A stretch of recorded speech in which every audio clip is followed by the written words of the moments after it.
ये ऐसा भारत बन गया बेरोजगारी का भारत और इनका परिवार डकैती का परिवार बन गया। मोदी डकैती परिवार बन गया है। लोगों के हजारों करोड़ रुपए लूट के अपने तिजोरियों में भर लिया और आज नौजवान सड़कों पर है, बेरोजगारी है। 18 घंटे काम करके 45 साल में सबसे बड़ी बेरोजगारी इनके काल में हुई है। ऐसे 18 घंटे काम किया है कि सबसे ज्यादा बेरोजगार आज इस देश में। अभी ILO की एक रिपोर्ट आई, जितने भी अनएम्प्लॉयड हैं उसमें 83% युवा बेरोजगार है।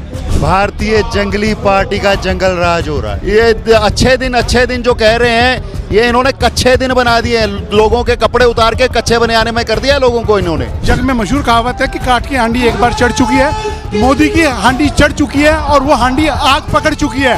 अब इसके बाद वो हांडी नहीं चढ़ेगी। दुनिया जानती है कि वो कितना बड़ा घोटाला कर रहे हैं। ED, CBI और पुलिस की आड़ के अंदर जो गुंडागर्दी उन्होंने मचा रखी है, उसका जवाब पब्लिक देगी। पब्लिक ये सब कुछ जानती है। पब्लिक चुप होने का मतलब ये नहीं है कि वो अनजान है। जो वो गाय के नाम पर हमारे अंधभक्तों की आस्था के साथ खिलवाड़ करके 240 करोड़ रुपए का चंदा लेती है और जो वैक्सीन लग रही थी उसमें 500 करोड़ रुपए का चंदा लेते इलेक्ट्रोल बॉन्ड के जरिए दुनिया का सबसे बड़ा वसूली रैकेट चलाती है भारतीय जनता पार्टी। बीजेपी है, बीजेपी कॉर्पोरेट, और कॉर्पोरेट को चला रहे हैं उसके अदानी अंबानी। जो पैसा दिया है उनको ना, उसका वसूली तो करेंगे ही, तो उसकी वसूली के लिए यही वोट चल रहा है। इस बार इंडिया गठबंधन की सरकार बनने जा रही है। मोदी की सरकारी तानाशाही सरकार का अंत होना निश्चित है। मोदी जी ऐसा है, अगर अभी भी सिर्फ इलेक्शन कमीशन ही निष्पक्ष हो जाए, इनकम टैक्स डिपार्टमेंट निष्पक्ष हो जाए, ED निष्पक्ष हो जाए, तो मोदी जी 2 दिन के अंदर जेल में होंगे। ईमानदार कहाँ से हैं? देश का 25 लाख करोड़ रुपया लूट के अपने पूंजीपति दोस्तों को दिया कि नहीं दिया? वो दोस्त जिन्होंने 1 घंटे के लिए एक नाचने वाली को 73 करोड़ रुपया दे दिया, उसका लाखों करोड़ मोदी जी ने माफ किया कि नहीं किया? क्यों किया? क्योंकि बीजेपी को मिलता है, उनसे पिछले दरवाजे से मिलता है। धंधा दो, बिल्कुल, चंदा दो, धंधा लो, चंदा नो तो ED गो। ये चल रहा है। देश को तबाह कर रहे हैं मोदी जी। देश जितनी जल्दी मोदी जी से, भाजपा से छुटकारा पाले, देश के लिए उतना अच्छा है। नहीं ना छुटकारा, वो बोल रहे हैं अब की बार 400 बार, तीसरी बार मोदी सरकार। वो इसीलिए कह रहे हैं क्योंकि EVM पे उनका कब्जा है। जब तक EVM पे उनका कब्जा है तब तक उनको कॉन्फिडेंस है, लेकिन देश उनसे बहुत तंग आ चुका है और देश अपना मन बना चुका है। वो जितना मर्जी कह लें कि इस बार 400 पार, कभी भी उनका ये सपना पूरा नहीं होने वाला है। कर क्या रहे हैं मोदी जी? विपक्ष के नेताओं को ही जेल में डाला जा रहा है। बीजेपी वाले सारे अच्छे हैं क्या? एक तड़ी पार इंसान से क्या उम्मीद की जा सकती है? जो आदमी अपनी शिक्षा की डिग्री नहीं बता सकता, जो आदमी अपनी बीवी को नहीं पाल सकता, उससे क्या किस चीज़ की उम्मीद करोगे? और सुनने में तो ये भी आया है कि पहले जब वो कहीं गुजरात में संगठन में थे तब उन्होंने कोई शायद गड़बड़ की थी, इसलिए उनको वहाँ से निकाल के पंजाब और हरियाणा, हिमाचल भेजा गया था। तो ऐसा व्यक्ति, और आप देख ही रहे हैं पिछले 10 साल में जो चल रहा है देश में, देश को लूट लूट के अपने अमीरों को अमीर किया जा रहा है, गरीबों को और गरीब किया जा रहा है। 10 साल में डंका बजा दिया भारत का दुनिया में, पहले नहीं बजता था। डंका नहीं बजा दिया, देश को खोखला कर दिया, डमरू बना दिया देश को। कहाँ से देश के, देखो GDP देश की डाउन है, जो रोजगार देश के खत्म हो रहे हैं, देश में से लाखों पूंजीपति अपना कारोबार बेच के विदेशों में चले गए। आप लोग कहते हैं ना मोदी का कोई परिवार नहीं है। मोदी जी कह रहे देश के 140 करोड़ जनता मेरा परिवार है, इसी के लिए तो काम करता हूँ। आप उनका परिवार है। कहना बड़ा आसान है। जो आदमी एक बीवी की को नहीं रख सका, उसका पालन पोषण नहीं कर सका, उसके लिए कहना बड़ा आसान है कि पूरा देश उसका परिवार है। लेकिन आप देख रहे हैं कि उसका परिवार सिर्फ वो कह रहे हैं ना, हम दो हमारे दो, उसके अलावा कौन है उसका? सारे देश को लूट लूट के अपने पूंजीपति दोस्तों को दे रहा है। तो जिसको परिवार कह रहा है उसी को लूट रहा है। एक गरीब आदमी अगर 2 लाख का अपना लोन नहीं उतार पाता है तो उसका घर बिक जाता है।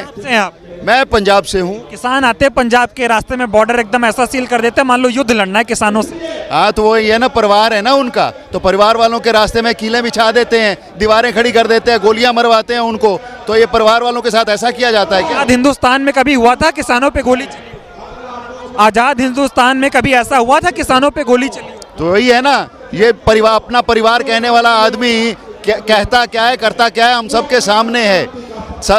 ये अच्छे दिन जो कह रहे हैं, ये इन्होंने कच्चे दिन बना दिए हैं। लोगों के कपड़े उतार के कच्चे बनाने में कर दिया लोगों को इन्होंने। लोग क्या करने वाले हैं? तो लोग बस इनको रास्ता, बाहर का रास्ता दिखाने वाले हैं। और बहुत जल्दी आप देखेंगे कि भाजपा की सरकार खत्म होगी और भाजपा के जो बड़े नेता हैं या तो जेल में होंगे या देश छोड़ के भागेंगे। बिल्कुल भागेंगे। क्यों लगता है बीजेपी वाले भागेंगे? चोर हैं साले, चोर हैं, चोरी नहीं कर रहे, देश को लूट नहीं रहे हैं। जो देश का चोर है वो भाजपा में आ जाता है, उसके खिलाफ कार्रवाई रुक जाती है और खुद ये लूट के अपने दोस्तों को दे रहे हैं। तो इन पे कार्रवाई होगी। इंडिया कल होगी, बिल्कुल जीतेगा, 200% जीतेगा। बोले क्या लोकतंत्र क्यों बचा रहे हैं? लोकतंत्र इसलिए बचा रहे हैं कि आज़ादी के बाद पहली बार जो संवैधानिक संस्था है सीडी मतलब ईडी सीबीआई, इनको रखेल बना करके बीजेपी ने रखा। और सबसे भ्रष्ट पार्टी बीजेपी, जिन्होंने चंदा में देखे 1 नंबर स्थान, और सबसे ज़्यादा जो करप्ट पार्टी है वो सारे वीर भगत सिंह के राह पे चलने वाले आदमी को जेल में डाल रहे हैं। जबकि आपने देखा होगा संरक्षण से सबसे ज़्यादा चंदा 55 करोड़ लेकर के बीजेपी ने आज उनको बाहर निकाला हुआ है और अरविंद केजरीवाल को जेल में डाला हुआ। कांग्रेस पार्टी के खातों को सीज किया जा रहा है। इसलिए सीज किया जा रहा है कि ये लोकतंत्र में आप सुने होंगे जार निकोलस चौदामा जो राजा था, जब गरीब लोग रोटी कपड़ा मकान की मांग की तो उन्हें गोलियां चलवा दी, चूंकि उसके पास शक्ति था। लेकिन उसी का अंजाम बहुत बुरा हुआ था। आपने हिटलर का तानाशाही देखा होगा कि अपने समय में उन्होंने तानाशाही किया, लेकिन उनका भी बुरा पतन हुआ। दिन आपने कौरवों का देखा होगा, जिसने अन्याय के खिलाफ कृष्ण ने सिर्फ 5 गांव का बात किया था, लेकिन 5 गांव भी देने का काम नहीं किया। अन्याय के राह पे धृतराष्ट्र 100 पुत्र को मरते देखा। बीजेपी का भी उससे बुरा हासिल होगा। ये भी सबसे बेईमान पार्टी है, सबसे भ्रष्ट पार्टी है, ये लोकतंत्र की हत्या कर रही है। राहुल गांधी अडानी पे सवाल पूछ ले तो जेल कर दो 2 साल। सबसे बड़ा चीज़ है कि ये तो अडानी अंबानी सारे भी भ्रष्ट कंपनियां का, आप तो देखा होगा कि 35 करोड़ चंदा देके विजय माल्या ने बीजेपी को वह भी बाहर गया। आज सारे भ्रष्ट जिसके पास ईडी सीडी से इन्होंने चंदा लिया उसको बरी कर दिया। आज ये चंदा है उनको धंधा दिलाने का, सबसे बड़ा ठेका दिलाने का धंधा। हिसाब किताब करेंगे? हिसाब किताब बहुत जल्दी जनता करेगी। एक एक जनता जो आज इस चिलचिलाते धूप में उतरी है, उनके रगों में एक एक लहू आक्रोशित है। जन जन की आवाज बन गई। दिल्ली का रामलीला मैदान दिल्ली से बीजेपी को भगाया था और अब ये देश से बीजेपी को भगाएगा। वो जो कहते हैं ना मोदी जी, कोई किसी के सामने टिक नहीं सकता। अच्छा क्या मतलब मोदी जी कहते हैं मैं टिक नहीं, हमारे सामने कोई टिक नहीं सकता। मतलब क्या कारण है, जब भी कहीं चुनाव आते हैं वो किसी न किसी कांग्रेस के बड़े नेता को चुनाव से 15 दिन पहले अरेस्ट करके उसे अपने आप में या तो अरेस्ट कर लेते हैं या उसको अपने आप में शामिल कर लेते हैं। नवीन जिंदल, प्रफुल्ल पटेल, 2 व्यक्ति एमपी जो बनते, एक तुम्हारा एनसीपी से और एक हमारी कांग्रेस पार्टी से, दोनों को भी धर लिया। मतलब भ्रष्टाचार लोगों को जिन पर आरोप लगाते हैं उन्हें अपनी पार्टी में विलय कर लेते हैं और दूसरों को परेशान करने के लिए हेमंत सोरेन को जेल में डाल दिया। पास वॉशिंग मशीन है ना? हाँ, वॉशिंग मशीन है और वो वॉशिंग मशीन जो है, और उस वॉशिंग मशीन में भारतीय जनता पार्टी को सारी को जनता धोने वाली है। इसी चुनाव में गठबंधन जीतने वाला है। देखो, सभी जानते हैं, जब जग में मशहूर कहावत है कि काट की हांडी एक बार चढ़ चुकी है। मोदी की हांडी चढ़ चुकी है और वो हांडी आग पकड़ चुकी है। अब इसके बाद वो हांडी नहीं चढ़ेगी। दुनिया जानती है कि वो कितना बड़ा घोटाला कर रहे हैं। ईडी, सीबीआई और पुलिस की आड़ के अंदर जो गुंडागर्दी उन्होंने मचा रखी है, उसका जवाब पब्लिक देगी। पब्लिक ये सब कुछ जानती है। पब्लिक चुप होने का मतलब ये नहीं है कि वो अनजान है। तानाशाही नहीं सहेंगे? क्या नहीं सहेंगे? ईवीएम के वोट नहीं पड़ेगा। ईवीएम से ये नहीं जीत पाएंगे। हम एक एक सीट के ऊपर 70 कैंडिडेट खड़े करेंगे तो ईवीएम क्या कर लेगी?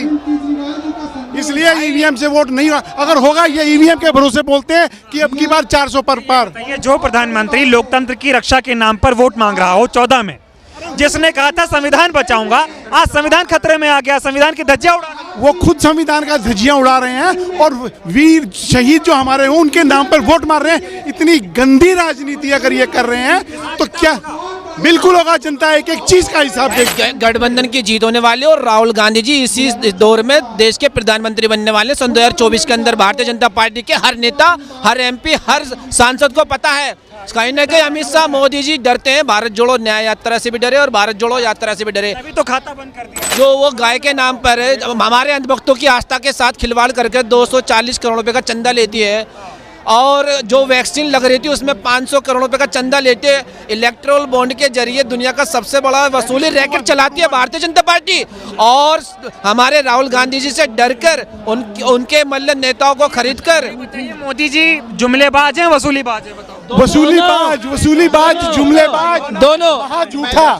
महा झूठा। पहले जुमलेबाज थे, अब पैसा वसूलीबाज हो गए हैं, बिल्कुल वसूलीबाज हैं। यही बात तो राहुल गांधी बोल रहे हैं कि दुनिया का सबसे बड़ा वसूली रैकेट चलाने वाला प्रधानमंत्री।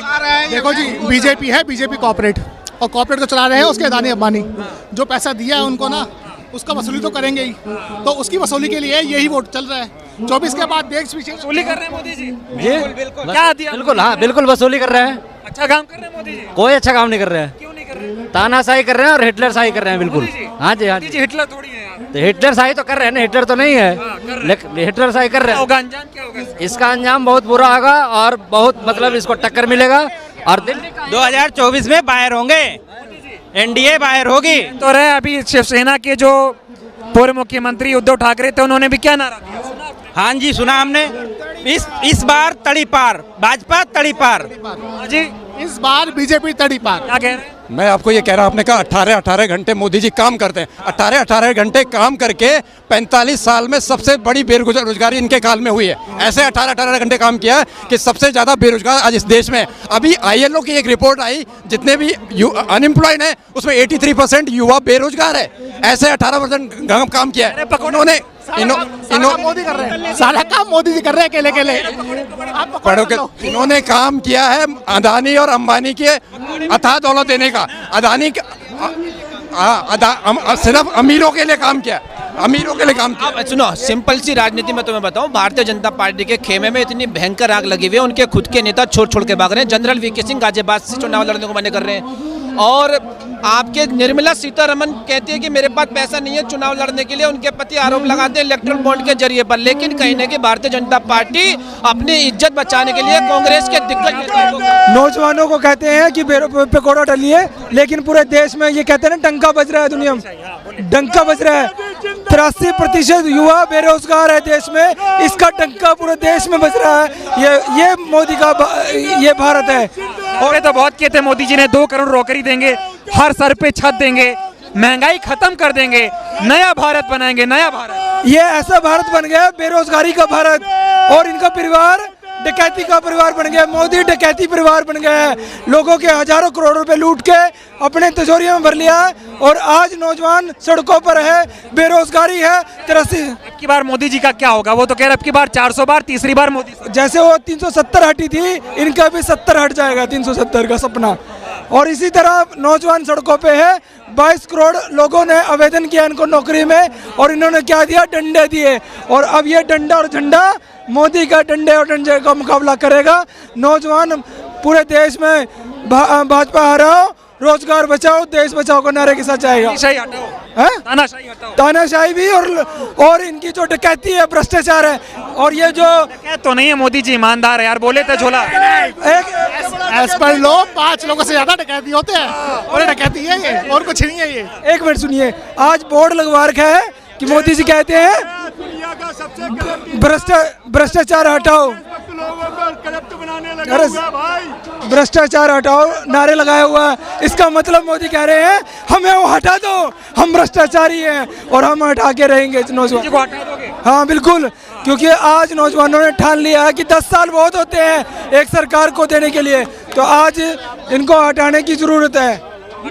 हाँ ठीक है, बताइए भाई साहब, अब आपका नंबर आएगा, ये बताएं क्या होगा आपकी बात? इस बार इंडिया गठबंधन की सरकार बनने जा रही है। मोदी की सरकारी तानाशाही सरकार का अंत होना निश्चित है। ये जन समुदाय, ये विशाल जन समुदाय इस बार परिवर्तन का संकेत दे रहा है।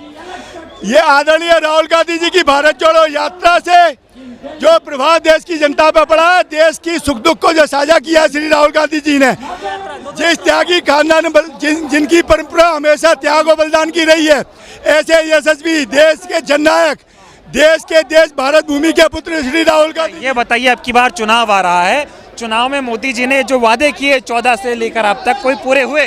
वही तो मैं बोल रहा हूँ, ये प्रश्न का आपके प्रश्न में ही सारा जवाब छुपा हुआ है कि हर व्यक्ति जानता है कि मोदी जी ने जो भी वादे किए हैं वो कोई पूरे नहीं किए। देश की जनता को गुमराह करने के अलावा चुनावी लाभ के लिए बरगला गया। एक सवाल याद आ गया मेरे को 15 लाख से।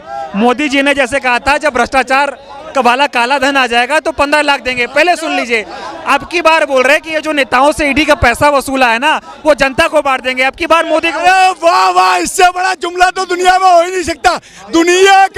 दुनिया का सबसे करप्ट इंसान जो खुद घोटाले पे घोटाले किया जा रहा है, इलेक्टोरल बॉन्ड के द्वारा। इलेक्टोरल बॉन्ड विश्व का सबसे बड़ी से बड़ी खबर। क्राइम से लेकर राजनीति तक किस नेता ने 5 साल में क्या काम कराया।